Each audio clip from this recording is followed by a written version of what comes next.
Hello, my name is Ryan Peel, and this is a showcase of my Windshire Peak level Blockmesh. Inside of this level, the player finds themselves on the side of an icy cliff and is tasked with reaching the top of said cliff.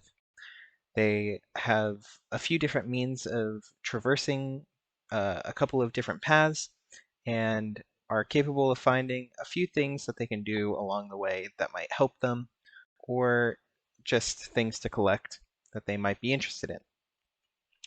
To start the level, the player is faced with a jump that they are rather unsure of if they can actually make. Upon attempting it, they realize that they can't, and they'll have to use their magical tether ability on any of these purple magical orbs in order to better traverse.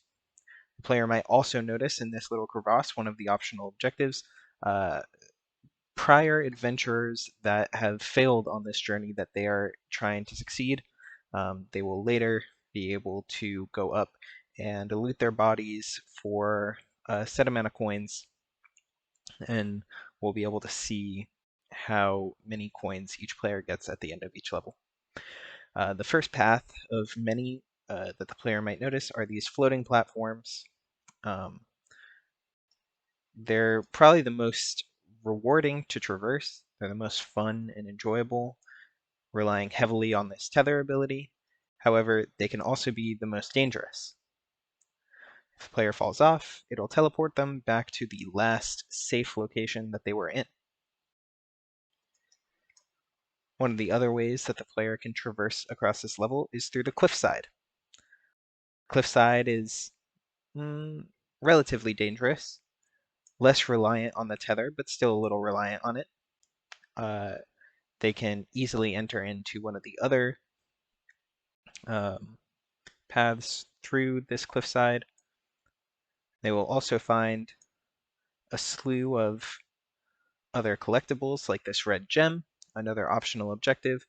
The player may find them scattered throughout the map, just something for them to collect, and other adventurers who met their untimely doom. Inside of the third path, we have our cave. A sprawling ice cave full of stalactites that they might be able to drop.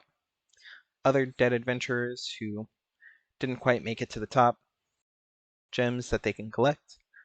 Some well placed directly along your path, and some a little bit more hidden. The ice cave is also home to this icy waterfall, and as we know, we don't like to swim in ice water, so that also resets you to your last known safe location. The cave can be traversed easily over to the floating islands, and through a bit more struggle and or skill, you can make your way up to the top. If I was in range, to get yourself back onto that cliffside.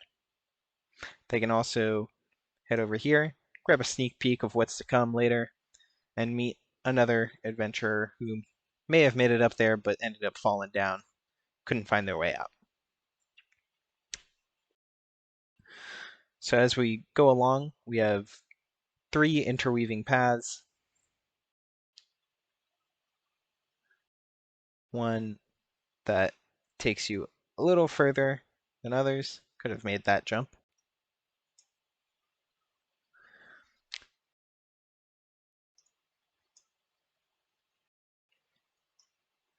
But they're all connected in some way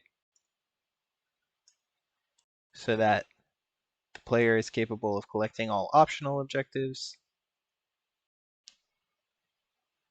as well as completing their main objective of making it to the top.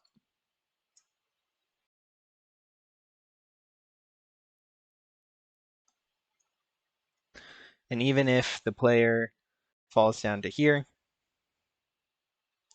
I made sure that they can always make their way back out. And even pick this one up if they wanted to. Once the player makes it up to the top here, that would be the end of this level, and would move them on to the next part of Windshire. And that is it for my demonstration of my block mesh.